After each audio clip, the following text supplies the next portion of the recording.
I wish I could tell you I wanted to be a doctor, a firefighter, or maybe even a cop. But that would have been a damn lie.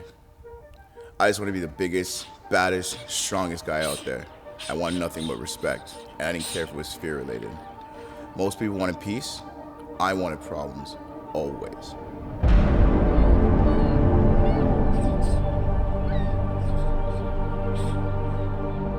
What's going on, guys? It's Kofi. Welcome back to the channel. In today's video, we're going to be talking about the DZO Vespid Primes. Now, I had a chance to rent out the 25mm, the 50, and the 90mm macro. In today's video, I'm going to talk about 3 things I liked about them the most, and whether or not I think that cinema lenses should replace your photography ones. And we're going to say right off the bat is the build quality on these lenses are great. You have that premium metal housing that's durable, and it's great because it gives you the confidence when you're on set that you have equipment that's built to last. It has a 77mm filter thread. Now, the fact that I can have a 77mm filter thread for all of these lenses means I don't have to get varying sizes, and it saves me a heck of a lot more money. Now, you'll also notice on a lot of cinema lenses, if you guys are new, is that there are clear markings showing you your focus distance. Now, with focusing on these lenses, you're going to notice that there isn't autofocus on them. So you will have to pull your own focus or use manual focus.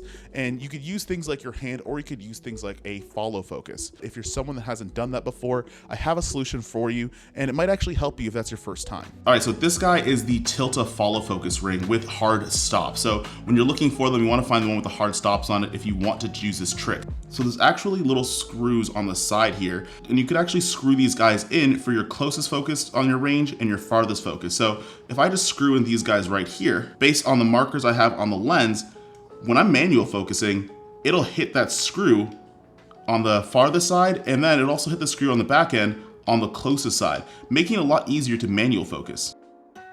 I rented the DZOfilm Vespid Prime so I could start making some content for my DP reel that can go on my website. And I'm sure you guys don't want to hear me talk about all the tech specs anymore. You guys want to see some footage. I was transitioning the stage and I was winning first place there. And I can then now treat my body as something more than a weapon. I was able to treat my body with respect and gain the respect of those around me.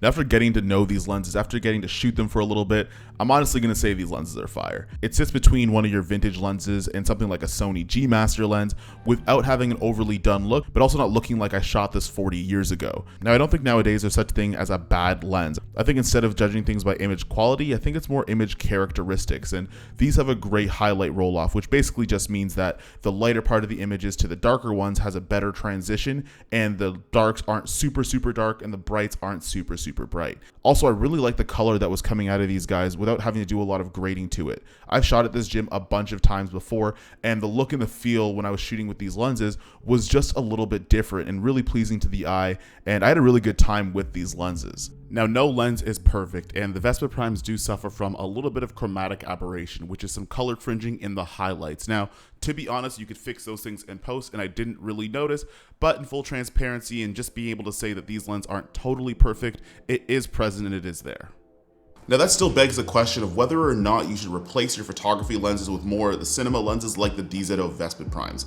And I don't necessarily think that one replaces the other, but I do think that you should use cinema lenses like the DZOs as your signature. Now, for your everyday run and gun filmmaking, maybe you're shooting a doc and you need that autofocus, keep your photography lenses. Don't let go of those. It's good glass. But if you're in a position where you have a little bit of budget, you have a little bit of time, and you have the crew to actually do it, looking at getting a signature look to really show off what you're capable of as a filmmaker, lenses are a great way to help do that. I had a good experience with the DZO Vespid Primes, and it's something that not only am I going to rent again, but I think in the future I want to pick up a full set for myself. That being said, I hope this video was helpful, and I'll see you guys in the next one. Peace. I should probably tell them why I suddenly have a red Komodo all of a sudden. Maybe in another video.